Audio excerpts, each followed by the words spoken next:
kebajikan, rahayu. Salam hormat, salam hangat, salam takzim pada Bapak Ibu guru-guru hebat, guru yang mengajar dengan hati, yang hadir di dalam ruangan kita ya, di ruangan ini, di ruang sekolah SMP Ibu Bahagia. Tentunya Bapak Ibu guru semua udah lebih banyak merasakan asam garamnya dunia pendidikan. Kalau ada manis-manisnya mungkin kayak Le Mineral. Nggak sponsor, tak endorse. Miftah saya mohon izin untuk berdiri, bukan karena merasa lebih hebat atau lebih pintar, tapi sedikit berbagi apa yang Miftah dapatkan selama kuliah gitu ya. Hari ini ingin berbagi sedikit tentang identifikasi dan asesmen habitat. Sebelumnya, perkenalkan, saya Miftah Nadia, perwakilan dari SMP Mumpawa. Perkenalan supaya nanti nggak kayak anak hilang. Soalnya Bu Dewi tadi pagi chat, Bu Miftah saya nggak bisa hadir, berhalangan hadir karena tak boleh dimasukkan ke jenengan. Terus saya chat, Bu Miftah kayak anak hilang dong sendirian. Terus pas jalan ke sini kan masuk dari depan kantor Bupati, wah pantas nama sekolahnya Ibu Bahagia gitu, adem, jauh dari suasana hidup ibu kota kan. Terus kiri kanannya banyak pakis gitu kan, biasa ibu-ibu itu suka panen pakis buat tumis ya. Nah, itu kan pantas namanya Ibu Bahagia. Tapi kok makin dalam kok makin was-was ya gitu. Kok nemunya tanah kuning. Jadi Bapak ini pertama kali kita kesini. Saya ketahan begini kemarin yang saya pulang sofa itu 56 menit, cuman begitu saya masukkan ke YouTube kena apa? Jadi tidak saya masukkan lah. Masih saya simpan. Sedikit bertanya, kapan sih kita mengetahui bahwa seseorang atau anak itu bisa dikatakan berkebutuhan khusus? Ini kita persepsi dulu. Kapan Bu? Ada yang bisa menjawab? Ada yang bisa berbagi? Siapa pun? Ayo Bu Yuni, Bu Sarah, Pak Margono, Bu Yanti, Bu Ngatinem, spesialisnya. Ya, tadi siapa yang bilang komunikasi? Ya, silakan Ibu. Ketika diajak berkomunikasi dua arah, bisa dilihat dari respon anaknya. Apakah sebenarnya itu juga dengan kontak matanya? Itu kontak mata. Ya. Terus apa lagi? Nalarnya. Nalar. Yang dia jawab nyambungnya dengan yang kita tanya. Ya. Ada lagi Bu? Dah. Oke, itu dari siapa Bu namanya Bu? Nisa.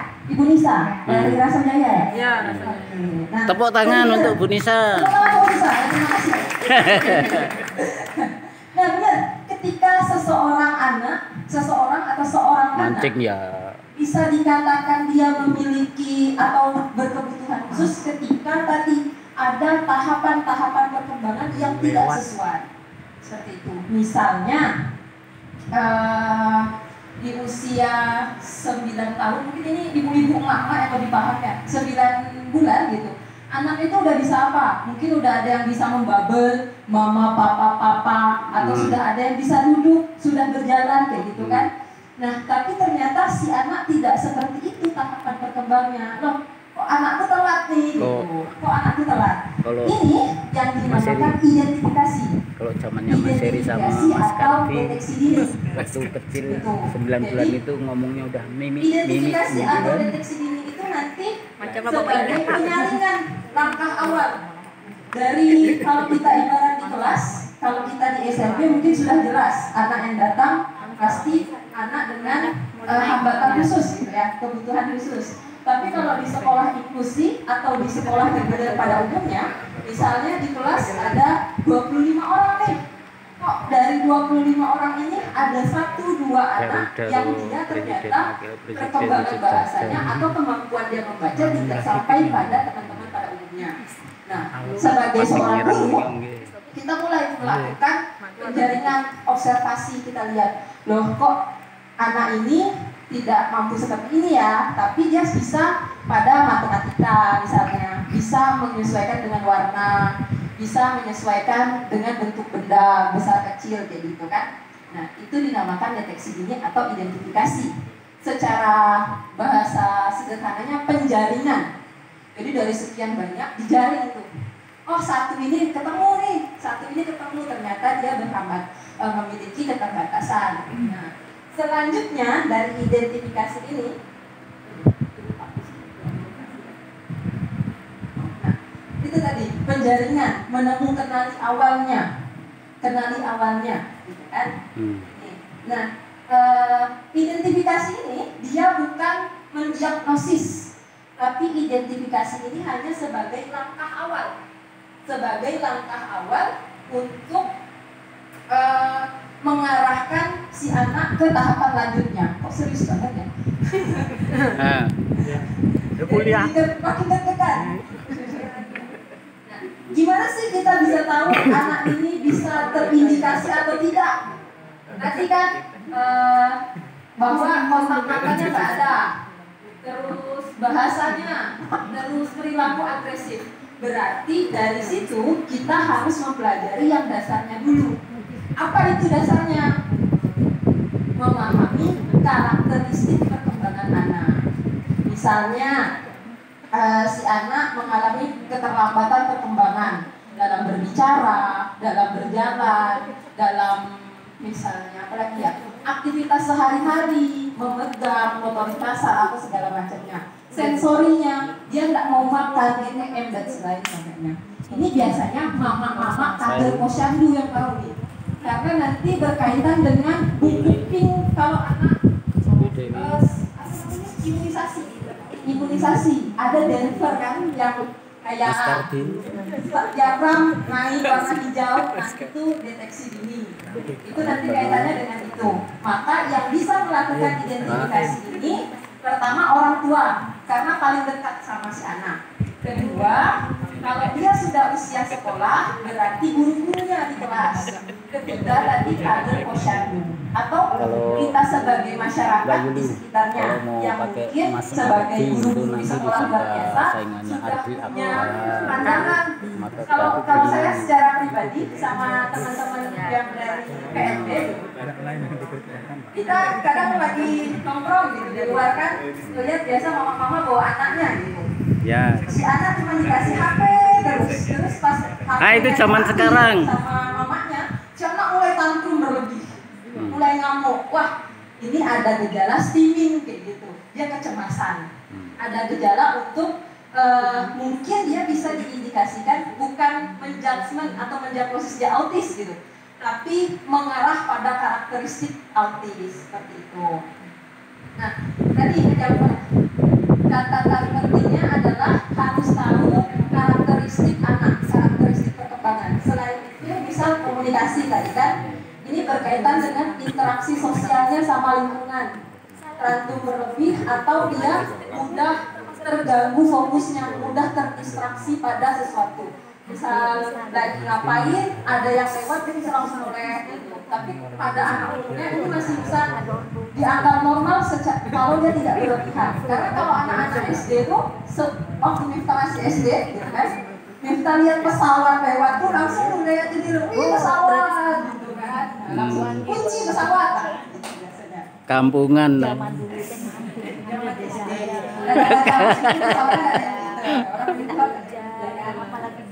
Ini merupakan langkah awal. Kenapa ini dibahas? Karena ini berkaitan, berkesinambungan dengan asesmen yang akan kita bahas lebih dalam. Asesmen, proses menggali kekuatan dan kebutuhan anak. Kalau zaman Miftah dulu kuliah, fokus pada asesmen itu pada fokusnya masih pada hambatan. Jadi terus menggali apa sih hambatan anak. Tapi dengan berkembangnya ilmu pengetahuan, sekarang paradigmanya berubah. Jadi fokusnya bukan pada hambatan lagi, tapi pada kekuatan. Jadi kalau sekarang kita melakukan asesmen, kita menggali apa potensi anak. Potensi anak itu kembangkan. Misalnya anak tunanetra itu dia auditorinya yang bagus, berarti kita arahkan ke auditori. Atau taktilnya bagus, berarti kita arahkan ke taktil. Tunarungu apa yang bisa dikembangkan? Misalnya tadi visualnya, berarti melukisnya kita arahkan ke sana. Desain grafisnya kita arahkan ke sana, seperti itu. Nah, ini merupakan langkah lanjutan setelah tadi kita identifikasi. Ternyata anak ini terindikasi nih. Oh, Miftah terindikasi misalnya Grahita gitu ya, RM ya. Kasih contoh, nah tidak hanya bilang orang kan diri sendiri ya gitu kan. Atau Miftah terindikasi autis nih, autis ringan karena jalannya sendiri, mengepakkan tangan. Atau melihat kipas angin yang berputar, atau ini kresek-kresek pada ini pada plastik biasanya anak autis kertas juga kertas kan? Nah ini gitu, nah itu biasanya. Nah dari itu ketika dia terindikasi punya kebutuhan khusus tadi, maka disinilah tahapan lanjutannya. Kalau dia tidak terindikasi berarti lanjutkan proses pembelajaran seperti biasa atau kita ubah strategi pembelajaran. Tapi ketika sudah terindikasi, maka kita alih tangankan ke tenaga yang lebih profesional. Misalnya ketika memang harus diterapi, ketika memang kita harus konsultasi pada dokter spesialis anak, atau ketika harus konsultasi pada psikolog, psikiater dan semacamnya seperti itu. Nah, asesmen ini dilakukan secara terstruktur dan sistematis. Jadi secara terstruktur, menyeluruh dan sistematis. Jadi ketika si anak di dalam kelas, misalnya tadi di kelas sekolah reguler dia tidak bisa membaca misalnya kan, tidak bisa membaca, sedangkan 24 siswanya yang lain bisa membaca. Kenapa nih? Gitu. Apakah ketika dia tidak bisa membaca, kita cuma harus melakukan asesmen pada kemampuan membaca aja, gitu. Karena tadi sifat asesmen itu menyeluruh, maka asesmennya tidak di salah satu aspek aja Bapak Ibu, tapi asesmen secara menyeluruh. Misal tadi si Miftah tidak bisa membaca, jadi yang di asesmen itu kemampuan bahasanya, apakah dia mengalami keterlambatan di kemampuan bahasa. Jadi tidak hanya kemampuan mengenal huruf, kemampuan menyebutkan huruf, tidak hanya itu, tapi kemampuan bahasa juga. Atau sensorinya mungkin, biasanya sensori itu berkaitan sama anak GTM. Kadang dia tak mau makan dengan tekstur makanan yang kasar atau yang terlalu lembek, kayak gitu, terlalu lunak, itu anak tak mau. Nah itu bisa mempengaruhi perkembangan rahangnya. Jadi nanti ngaruhnya ke kemampuan bahasa lagi, tidak kuat pada rahangnya, seperti itu. Jadi asesmen ini menyeluruh, kayak gitu, tidak hanya pada satu aspek saja. Ketika tidak bisa membaca, yang guru pikirkan, oh dia tidak bisa membaca, berarti aku harus melakukan identifikasi asesmennya pada membaca aja. Tidak, tapi secara menyeluruh. Bisa juga dengan latar belakang keluarga untuk mencari profil lebih lengkap. Bagaimana latar belakang keluarga, apakah kondisi keluarganya menunjang untuk dia belajar di rumah atau tidak, dan segala macamnya. Nah, asesmen ini digunakan sebagai data atau dasar untuk merancang strategi pembelajaran. Bisa pembelajaran secara klasikal, grup, atau bahkan individual. Jadi nanti ngarahnya ke PPI. Nah, seperti itu. Tapi itu bahasan lebih jauh gitu tentang PPI. Karena kalau sudah membahas PPI akan sangat complicated bahasanya.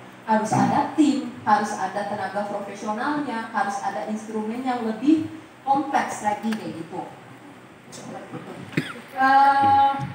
Mama dia kalau dia Mas Karji itu karena begini punya dasar, punya pegangan untuk membuat program yang tepat untuk si anak. Jadi programnya misalnya anak tunanetra, tapi kok dikasihnya materinya visual, ya kan tidak nyambung. Anak tunarungu kok dikasihnya materinya cuma auditori, mendengarkan kan tidak bisa, berarti harus dibalancekan. Misalnya anak tuh di kelas itu misalnya digabung tunanetra dan tunarungu, berarti ketika itu ada video, bisa ada tulisan teksnya, running text, bisa juga ada suaranya, jadi mengimbangi keduanya seperti itu. Boleh kan Pak? Ininya beberapa instrumen terus bisa dengan wawancara orang tua, bisa wawancara guru, bisa juga dengan hasil belajar, dokumentasi belajar. Jadi misalnya kita baru megang nih anak nih, anaknya udah kelas 2, kok belum mampu kayak gini, kelas 1 nya gimana gitu kan. Nah seperti itu, jadi bisa dengan hasil belajar dokumentasi. Tujuan dari identifikasi adalah menjaring. Tadi kalau misalnya kita mancing, nangkap ikan pakai jala, lempar, nah kayak gitu. Sedangkan tujuan dari asesmen adalah merancang program. Goalsnya nanti merancang program. Kalau diibaratkan ya, identifikasi dan asesmen ini mungkin bapak-bapak akan lebih paham kayak gini ibaratnya. Di dalam mobil itu biasanya dashboardnya itu ada indikator yang merah-merah, berarti menandakan mobil itu ada masalah, gitu.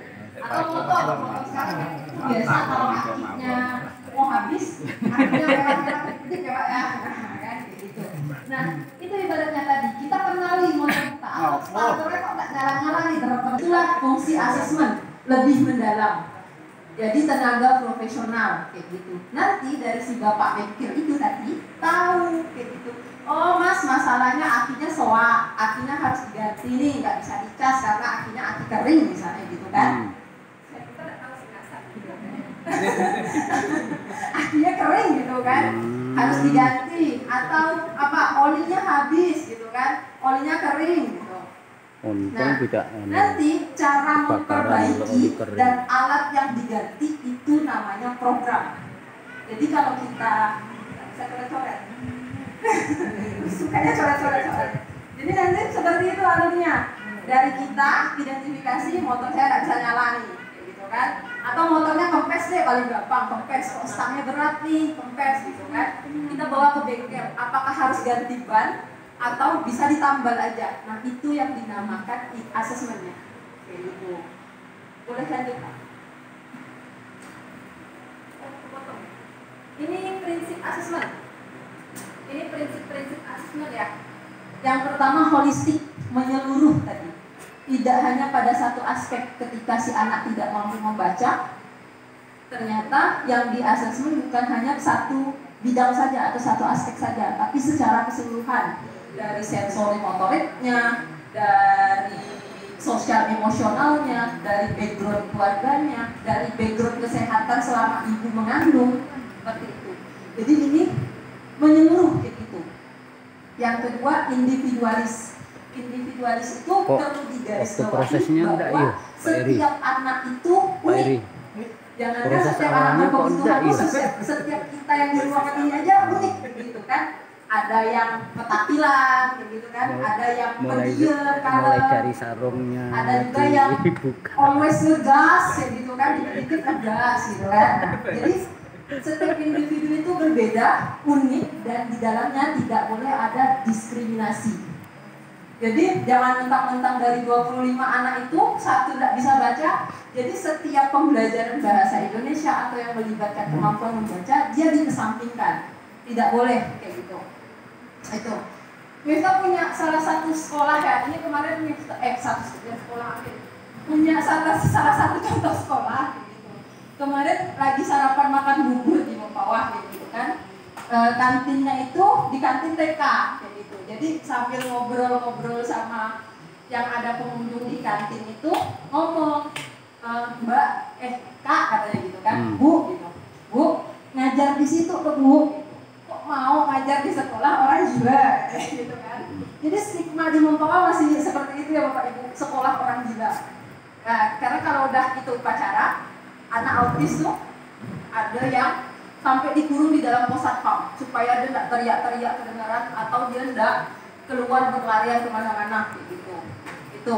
Jadi stigmanya masih seperti itu kan. Sampailah kita ngobrol-ngobrol, ada satu ibu bilang, Bu, anak saya masih belum mampu ngomong, masih cadel katanya, masih tidak jelas katanya gitu kan. Terus yang saya agak tidak terima Bu Yuni. di TK ini kalau anak yang tidak bisa tuh ketika proses pembelajaran dia ditaruh paling belakang. Coletkan depannya suruh nengok ke sini. Bisa akan ditaruh paling depan kayak gitu. Coletkan depannya suruh nengok ke sini. Sekolah tersebut TK tersebut saya tidak tahu nama sekolahnya apa ya. Karena TK-nya tuh masih baru rintis gitu kan. Gurunya cuma berapa orang gitu, 4 orang kalau nggak salah. Tidak menerapkan diskriminasinya masih sangat kuat di sekolah itu. Jadi asesmen ataupun dalam pembelajaran untuk anak berkebutuhan khusus tidak ada yang namanya diskriminasi. Meskipun hambatannya berbeda-beda. Meskipun misalnya dia autis, itu kan spektrum itu kan macam gelombang magnet yang melingkar-lingkar banyak kan. Jadi satu anak autis dengan lain belum tentu sama. Satu anak Down syndrome dengan anak Down syndrome yang lain belum tentu sama kayak gitu. Bisa jadi ada yang ringan, ada yang berat, ada yang sedang kayak gitu. Jadi belum tentu sama. Terus prinsip yang ketiga adalah kontekstual. Kontekstual ini berbasis data, berbasis kenyataan, berbasis kehidupan sehari-hari. Bisa di lingkungan sekolah, bisa di lingkungan rumah. Jadi kita observasi, itu bukan cuma tes akademik.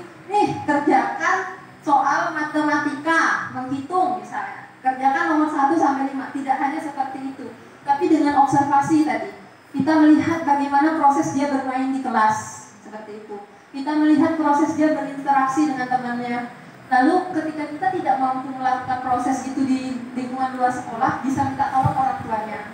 Jadi dan diharapkan ketika wawancara dengan orang tua, itu diharapkan hasil wawancaranya benar-benar yang objektif, tidak subjektif kayak gitu ya. Karena biasanya mama-mama ini tidak mau anaknya kelihatan jelek. Jadi, anak saya di rumah bisa membaca, saya suruh ini bisa. Itu kejadian di bawah tuh. Ada anak DS, ada anak Down syndrome, sama bapaknya dileskan untuk membaca calistung lah ya, calistung. Padahal DS-nya lumayan berat kayak gitu, lumayan berat. Jadi bapaknya bilang, saya bayar berapa pun bu, asal ibu bisa buat anak saya baca tulis hitam ya, kayak gitu.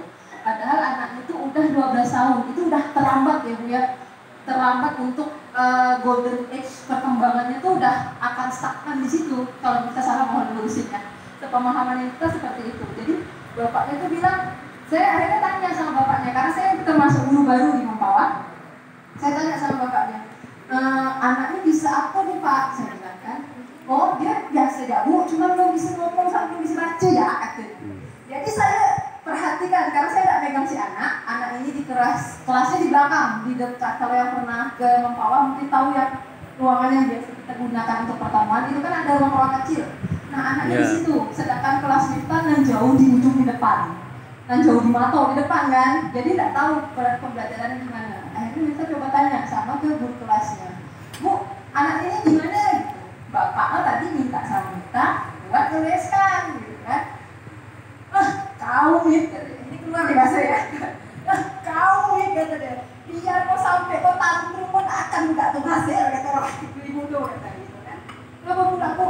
Udah aja guru yang nak nuliskan dia dibayarlah sekian puluh ribu gitu. Dengan jumlah yang menurut guru di Mempawah itu fantastis lah. Kalau mungkin di Pontianak masih lumayan rendah, tapi kalau di Mempawah itu untuk les-les seperti itu udah fantastis gitu. Karena setahu kita di Mempawah itu bimbel itu sebulan 3 kali pertemuan bisa cuma 150.000. Itu sangat-sangat ini kan nominal yang tidak terlalu gimana gitu di Pontianak. Tapi di Mempawah itu udah termasuk mahal kata orang di sana. Oh kalau penuliskan dia misalnya lah kita ambil nominal 50.000 gitu ya, 50.000 sejam pun gitu kata dia.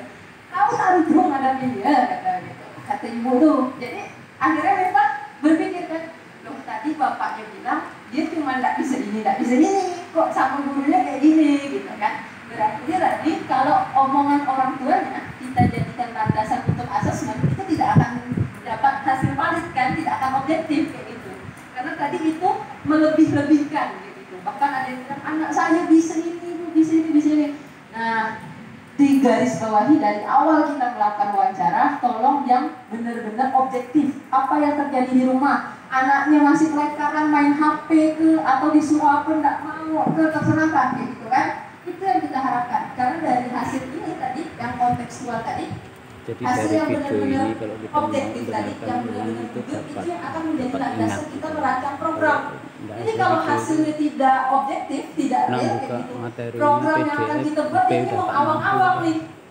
Apa program anak ini sedangkan di sini bisa gitu kan? Tapi sebagai guru biasanya kita punya pandangan tersendiri melihat karakter orang tua kan.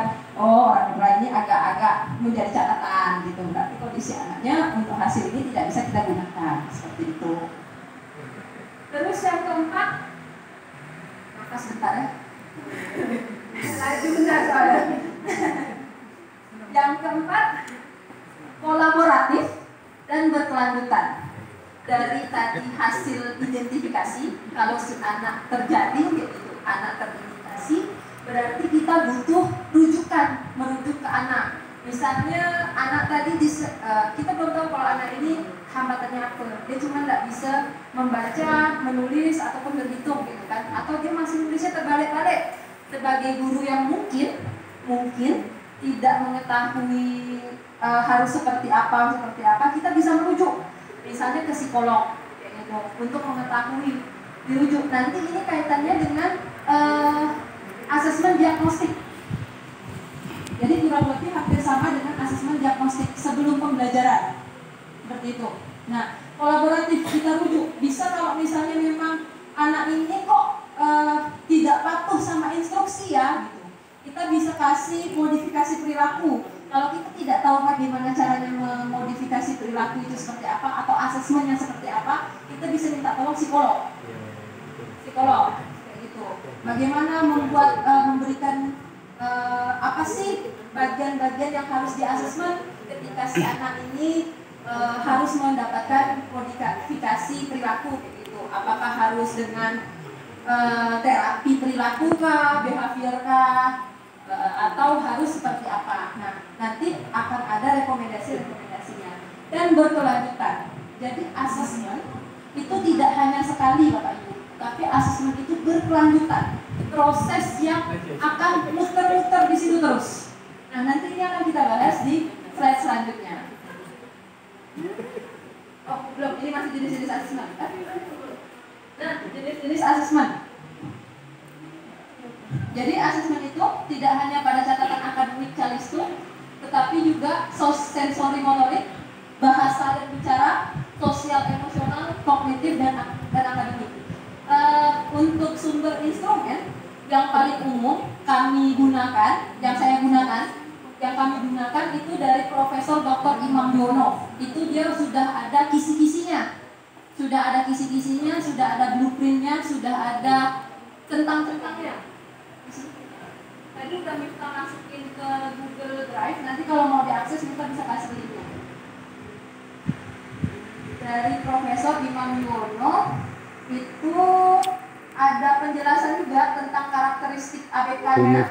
Punya kitab, rupanya tinggal coret-coret gitu. Nah, ada dua. Yang pertama Profesor Dr. Imam Yono, MPD. Beliau ini guru besar PLB di Universitas Mula Warman, Unlam. Terus yang kedua ada buku ajar identifikasi dan asesmen ABK, itu dari Universitas Adibuana Surabaya oleh Ibu Amelia Rizky-Dato. Jadi di sini, nanti apa itu Bu? Ini contoh instrumen yang bisa langsung digunakan Pak. Oh. Sudah ada karakteristiknya, perkembangannya, definisinya seperti apa. Kalau tidak salah.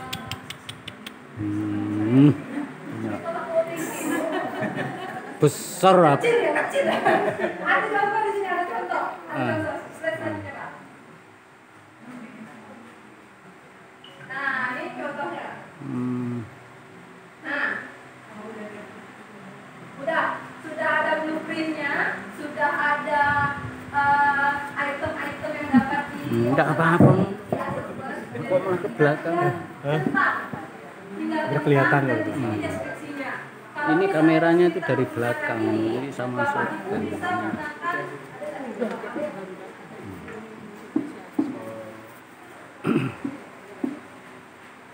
Bisa dengan menggunakan catatan sendiri. Misalnya catatan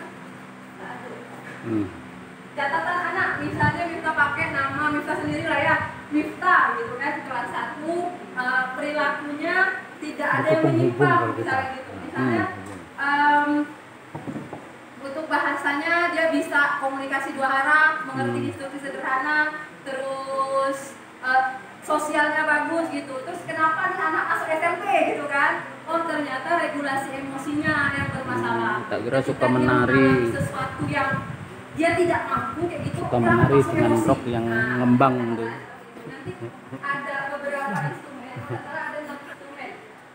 Ini dari Ibu Amelia Idarto dari Universitas Adibuana. Ini yang benar-benar plok di buku ya. Soalnya biasanya kalau kita gunakan itu pasti akan kita modifikasi dengan kebutuhan kita masing-masing. Tuh. Di sini sudah langsung instrumennya. Tapi kalau mau lengkap itu pakai punyanya Dr. Imam Yono. Karena di situ ada blueprintnya, ada kisi-kisinya. Kenapa anak dikatakan seperti ini, seperti ini, seperti ini, gitu. Oh lama. Nah, bisa dilihat Tas. instrumennya. Tasnya Ibu Sarah kiriman Pak Prabowo. Lalu yang ini motorik halus, meremas kertas, atau Kiriman plate, dari Pak atau, Prabowo ya. Lilin malam, Tasnya. menggunting, Hah? melipat, Presiden. gitu. Ini halus. Kalau yang kasar, Presiden. melompat, berlari, berjalan, nah, hadiah gitu. bertiti, gitu. Lalu ada juga asesmen perkembangan sosial, bagaimana dia bergaul dengan temannya di lingkungan keluarga orang tua, gitu, di lingkungan sekolah. Lalu jadi langkah pertama tadi kalau kita sudah masuk di SLB berarti kita sudah tidak perlu lagi ada penjalinan atau identifikasi karena anak sudah pasti ya gimana? Sudah terindikasi ya, sudah terindikasi memiliki kebutuhan khusus apa. Tinggal dilakukan wawancara asesmen tadi dengan berbagai cara, ada tes, ada wawancara, ada observasi. Ini tujuannya untuk mengelola data. Pengumpulan data, pengumpulan informasi. Ya, pengumpulan informasi. Langkah selanjutnya adalah analisis dan interpretasi. Dari hasil asesmen yang berjibun itu tadi, karena semua aspek kita observasi, kita tes semua aspek, kita interpretasikan. Kita membuat analisisnya dari asesmen motorik halus tadi. Oh, motorik halusnya masih mengalami kemampuan yang belum pada seharusnya gitu. Terus belum motorik kasar, ternyata ketika dia berjalan belum mampu bertiti di titian, atau ketika dia melompat gerakannya masih belum sesuai, atau ketika melempar bola ternyata dia tidak bisa mengukur jarak, tidak bisa mengetahui arah seperti itu. Di sini kita membuat di tahap interpretasi ini kita membuat kesimpulan dan rekomendasi. Rekomendasi ini maksudnya mau gimanain anak nih, misalnya gitu. Misalnya si anak, oh gurunya saya tidak bisa nanganin gitu. Saya tidak mampu sama anak ini nih karena saya belum paham gitu kan. Boleh tidak saya rekomendasikan si anak untuk ke psikolog atau untuk ke terapi perilaku, terapi okupasi, terapi wicara gitu. Karena tidak tahu nih caranya kan. Itu sama. Tepuk tangan.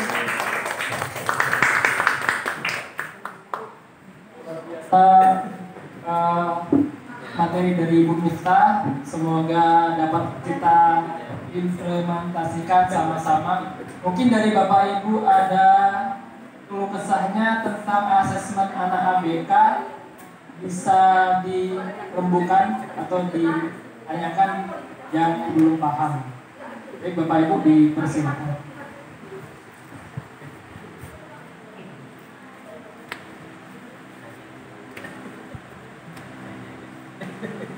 Bu Ana bertanya, Bu Ana. Bertanya. Pak, Mbak Merdono jeng tangan. Tes. Izin bertanya Ibu. Terima kasih atas ilmunya yang sangat luar biasa. Ini butuh rujukan ke tenaga yang lebih profesional, kayak gitu. Ketika tadi anak masih usia perkembangan yang masih bisa kita usahakan, seharusnya kita usahakan. Jangan sampai anak udah usia belasan tahun baru mau kita terapi atau baru mau kita asesmen, karena itu akan hasilnya sangat bias, hasilnya akan sangat sulit untuk kita jadikan program. Karena modifikasi perilaku anak modifikasi perilaku sosial emosional anak itu akan sangat sulit karena anak autis itu kan terpola. Apa yang dilakukan hari ini akan terus berulang. Dia tidak bisa dengan kegiatan yang dinamis seperti kita. Jadi jadwalnya itu, makanya kalau anak autis itu ada jadwal timetable-nya. Jadwalnya harus seperti itu terus. Ketika itu tidak dilatih dari kecil, itu akan sangat sulit. Nah, tadi bagaimana prinsip holistiknya kan menyeluruh gitu kan, dilihat latar belakang keluarganya, apakah bisa untuk dia ajukan ke tenaga profesional gitu. Karena kalau kita melihat kondisi itu dari berbagai kondisi latar belakang keluarga, ada ekonomi, ada sosial, ada pendidikan. Kadang orang tua dengan anak berkebutuhan khusus, anak spesial itu masih dengan stigma yang negatif. Di tempat pesta di Tanjung Raya 1 di Betung itu ada anak DS yang disembunyikan dari lingkungan. Ya kayak gitu, disembunyikan di rumahnya. Tak mau dia orang tuh tahu kayak gitu. Kalau dia punya anak dengan kebutuhan khusus. Karena usia lagi kita datanglah ke rumahnya, kok udah anak ini tak dikeluarkan gitu kan, tidak boleh bergaul gitu kan. Ternyata pandangan mereka bahwa anak ini masih sebagai maaf ya dia kutukan gitu, masih sebagai atau sebagai akibat dari gaib-gaib gitu. Nah, itulah ya Pak ya. Nah kalau kita mungkin di Solo itu ada satu masjid di daerah Apuan, itu masjid satu anak DS itu benar-benar rajin sholat. Anak DS itu mungkin sudah dewasa, lebih dewasa dari kita, rajin sholat, rajin membersihkan lingkungan. Jadi kalau kita yang biasa nih sholat, lempar sendal, lari masuk ke dalam. Kalau dia enggak, kita tanya lihat sendal yang berantakan akan disusunnya. Ternyata setelah ditelisik, oh ini sudah dilatih sejak kecil gitu, sampai benar-benar dibawa terus sama orang tuanya. Jadi ini sebagai apa ya, orang tuanya bilang ibu, gimana ya bahasanya waktu itu ya, sebagai pengingat kami gitu. Bisa jadi ini sebagai rahmat, kami belajar sabar, kami belajar untuk lebih tabah menerima kondisi. Akan ada berbagai penerimaan gitu. Itu ketika penerimaan dari orang tua denial, tidak menerima kondisi anak, ini akan susah. Dan kebanyakan seperti itu yang ditemukan. Sangat jarang yang menerima, atau mungkin orang tua menerima tapi sanak saudara belum bisa. Ya, gitu. Seperti contoh keponakan Miftah sendiri ya. Sekarang lagi terapi di Bina Anak Bangsa. Jadi orang tuanya terima nih, namanya Zafran Khairikan, umur 5 tahun. Itu keponakan kita. Orang tuanya kemarin pertengahan tahun itu membawa Kak Miftah, tolong lihat kan, aku ya anak kami ini kayak gini gitu kan. Balik ke rumahnya dia sekarang. Nah Miftah tanya, dia ini di jalur itu ada di sebelah belanja puskesmas dari puskesmas paling dapat depan dia. Dulu kan tinggal sama artinya aku gejalanya dulu kan lebih dalam, gejalanya STIMI. Itu STIMI. Pengen ngobrol saya. Emosi duluan akan teriak-teriak, jantung tuh awal mau batin Pak Ben akan berteriak mobil atau itu dadanya. saya Sleman. Tapi kalau dia senang dia akan mengatakan Salak Puri itu orang tuanya menerima kondisinya. Ternyata setelah ditarik ke belakang lagi, melihat ke belakang lagi, keluarga besar tidak menerima. Jadi satu-satu nih udah ini, satu-satunya nih, tidak ada keluarga aku yang macam gini nih. Jadi tadi ketika apa ya? Tapi tidak pengaruh, tidak apa-apa. Berbagai pihak harus terlibat.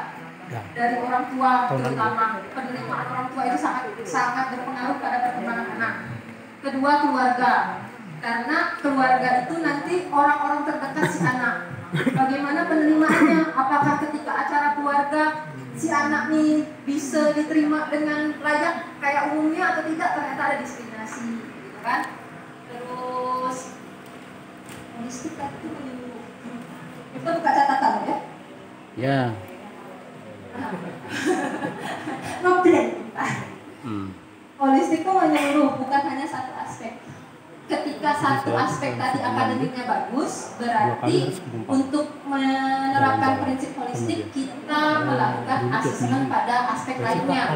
Kalau catatannya tadi adalah interaksi sosial, berarti asesmen pada interaksi sosialnya. Interaksi sosial itu berpengaruh pada apa? Sosial emosionalnya bagaimana? Terus perlakuannya seperti apa? Itu akan berpengaruh seperti itu. Jadi ketika satu saja akademiknya bagus ternyata interaksi sosialnya tidak, itu nggak bisa kita asesmen pada perilaku sosialnya aja, tapi juga harus menggali informasi lebih dalam dari keluarga. Itu ya, terima kasih. Terima kasih. Terima kasih Ibu. Pertanyaan dari Ibu Maria. Dan terima kasih atas jawabannya dari Ibu Miftah. Kemudian ini ada pertanyaan masuk dari itu dari orang dalam. Pertanyaannya, bagaimana cara memberikan program dan asesmen yang tepat pada anak yang sudah berumur sekitar 10 tahun yang mempunyai kemampuan belum bisa kalistung dan belum bisa mandiri, tetapi orang tua meminta anak bisa kalistung. Keluhannya suruh dia ngajar sendiri. Down syndrome. Down syndrome lagi udah. Ajar sendiri. Bapak Dono ahlinya. Beliau lebih ahli. Anak anak. Maju.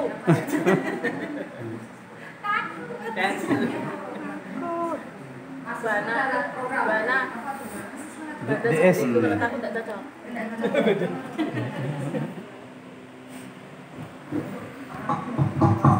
Village panitia, pertanyaannya via chat, bukan Q&A. Jadi ada kasus anak Down syndrome belum bisa calistung, kemandiriannya juga masih kurang, usianya 10 tahun. Bagaimana dia bisa bagaimana program yang tepat agar calistung dan kemandiriannya ini bisa meningkat lah gitu ya, kemampuannya meningkat di usia 10 tahun. Ini gini makanya. Ini bukan di WC kali oleh habis. Pakai perut gede. Di luar ya? Dicek. Kalau Bapak Ibu buka IG, punya IG, ada satu namanya Gwen. Ikut sini. Itu Ikut ke sini. Iya tadi dia. Anak DS yang dia Down syndrome, yang kemampuannya sudah melebihi kemampuan kalau dia DS gitu. Ada berapa? Ibu jangan. Motoriknya bagus, aktivitas sehari-harinya bagus, dia bisa melipat baju, bisa apa ya? Coba deh, bentar kita coba cari ya.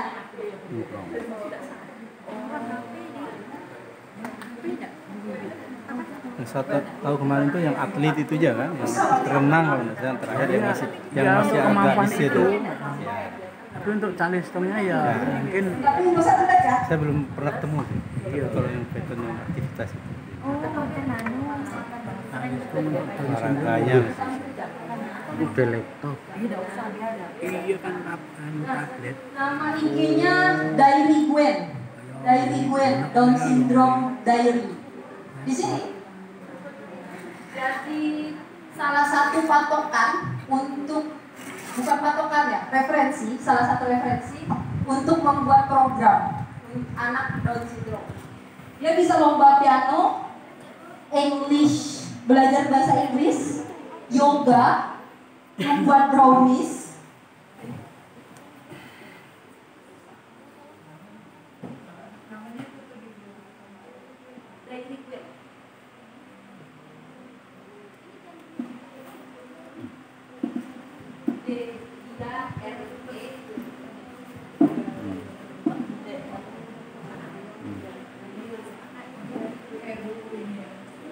ikut ke sini Terus? yang dicari ini. Ada Teh Olga Pak, anak aja. Dari WC gitu. Masuk. Kok lama WC gitu maksudnya.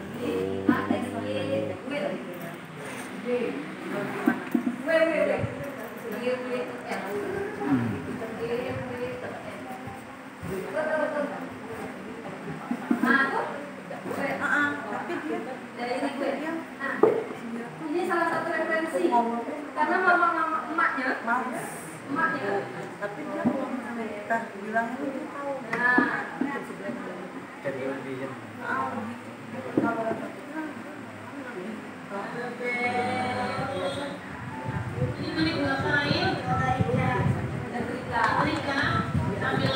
Ini bisa ngomong. Kebanyakan kita itu tak bisa ngomong. Oh. Oh, enggak dicolokkan listrik ya? Oh, ya. Pandai pula tuh. Lipat baju kayak.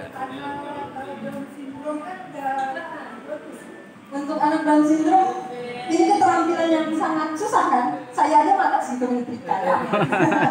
Dengan kan, iya gitu. Tapi kegiatan favorit gue itu adalah menyetrika. Jadi baju yang udah disetrika, akan disetrika ulang. Udah setrika lagi. Setiap hari kan seperti itu. Nah. Orang tuanya ini kan Ya. orang tua, pendidikan orang tuanya. Membiasakan anak itu. Supaya anaknya Pak kan yang bisa renang sampai di luar negeri itu kan ya orang tuanya yang coba Pak coba yang ikut sampai. Tapi ini bahasanya yang agak bagus, tapi kebanyakan di kita itu bahasanya pun enggak.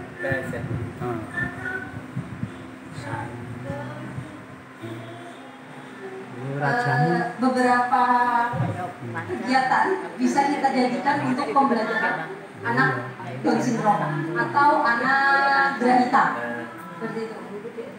Ada beberapa kegiatan seperti mencampur warna, itu nanti mengenal warna, menggunting kayak gitu. Nah, bagaimana tadi supaya calistung ya? Calistung itu kan berkaitan dengan kognitif, afektif, psikomotorik, itu kan berkaitan semua ya. Sangat complicated calistung untuk anak DS kayak gitu. Ketika usianya sudah 10 tahun, berarti sebagai guru, selaku guru harus punya kesabaran ekstra. Kayak tadi yang kita bilang, yang dipaksa orang tuanya supaya anaknya bisa calistung, padahal usianya udah usia 12 tahun gitu. Dan itu akan sangat berat kayak gitu. Kalaupun mampu, berarti harus menempuh berbagai cara. Yang pertama asesmen, pasti asesmen mencari tahu apa gaya belajarnya, misalnya tertarik pada apa, nanti akan dikaitkan dengan cara mengajar calistung tersebut. Misalnya tadi anak suka taktil, oh berarti ajarkan dia menghitung dengan kegiatan yang berkaitan dengan taktil, membentuk menggunting angka, atau meloncat di playmate, misalnya ada angka 1, lompat angka 1 gitu kan, lompat kayak gitu.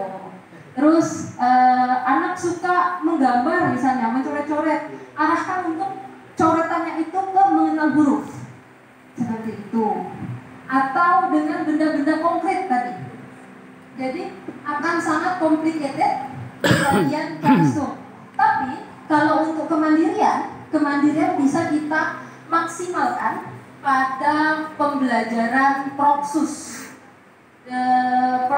ya. Proksus di bagian, kalau DS itu berarti sama dengan grahita atau retardasi mental intelektual, itu kita ambil bina diri dari kebersihan, merawat diri, paling fase A paling rendah itu untuk kebersihan diri.